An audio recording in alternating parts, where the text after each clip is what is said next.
परमेश्वर के धन्य नाम की महिमा हो। प्रभात मनन के सत्र 2786 में आप सभी का बड़े विनम्रता के साथ स्वागत करता हूँ। आइए आज के मनन के लिए एक और बार हम पढ़ते हैं प्रकाशित वाक्य अध्याय 3 पद 17।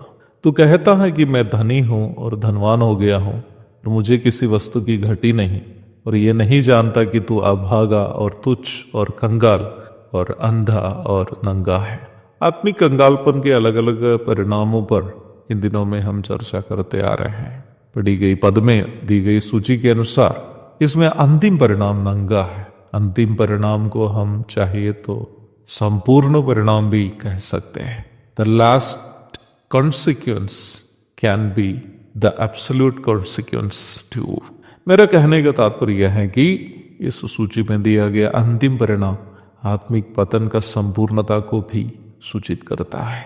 ये सूचित करता है कि एक मसीह विश्वासी आत्मिक रूप में कंगाल होने लगे, गिरने लगे, तो वो कितनी नीच अवस्था तक गिर सकता है। आप उस मूर्ख राजा की कहानी शायद सुने होंगे जो बहुत घमंडी था। वो हमेशा नए नए वस्त्र पहनकर अय्याशी का जीवन जीना पसंद करता था। भोग विलास में जीवन बिताना पसंद करने वाला इस घमंडी राजा बीच बीच में अलग अलग दर्जियों को बुलवाकर अपने लिए नए नए प्रकार के कपड़े सिलवाते थे।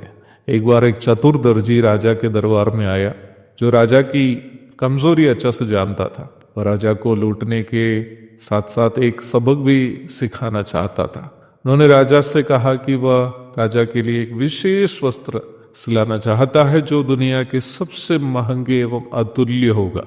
अय्याशी को पसंद करने वाला राजा तुरंत ही राजी हो गया। दर्जी की मांग के अनुसार राजा ने राजभंडार से बहुत अधिक सोना, चांदी और हीरे मोती इत्यादि दर्जी को दे दिया। दर्जी ने राजा को यह भी कह दिया कि निम्न विशेष वस्त्र जो वह राजा के लिए सिलाने जा रहा है वो केवल वही लोग देख पाएंगे जो बहुत बुद्धिमान है। लगभग 1 महीने के बाद राजा के लिए विशेष वस्त्र तैयार हो जाने की घोषणा हुई जो केवल वही लोग देख सकते हैं जिसकी खोपड़ी में बुद्धि है।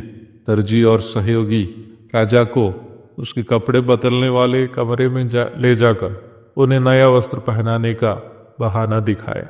राजा की नजर में कोई कपड़ा दिखाई नहीं दे रहा था, परंतु उन्होंने ये नहीं कहा कि वो कुछ नहीं देख रहा है, इस डर से कि अन्य लोग शायद ये सोचेंगे कि राजा की खोपड़ी खाली है।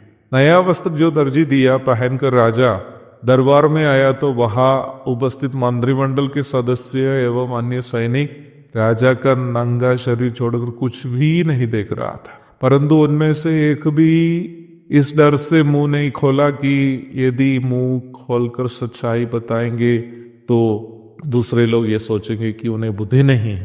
दरबार में सभी लोग राजा के विशेष वस्त्र के बारे में केवल वाह वाह कहकर तारीफ की।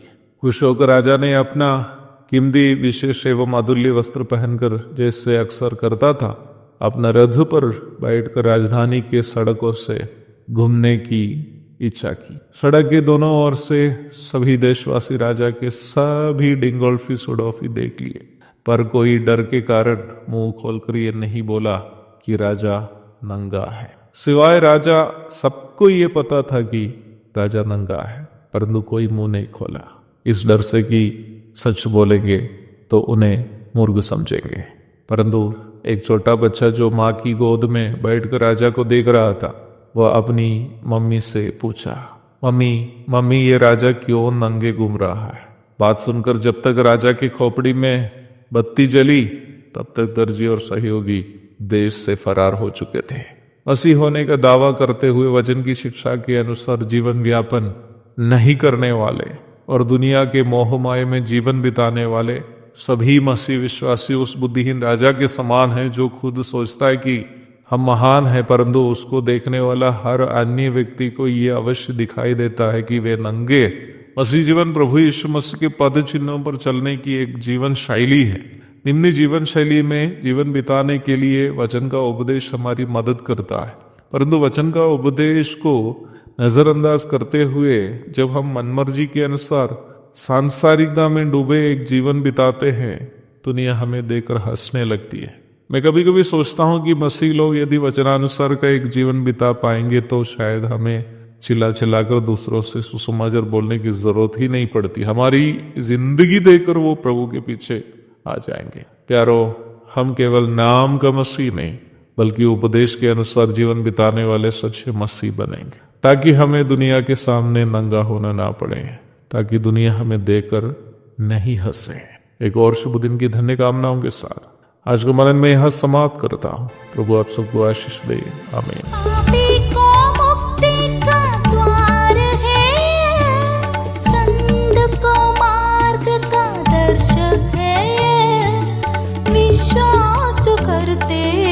उसके लिए अनंत जीवन का साधन है ये है वचन, प्यारा वचन, यीशु मसीह का प्यारा वचन, ये है वचन।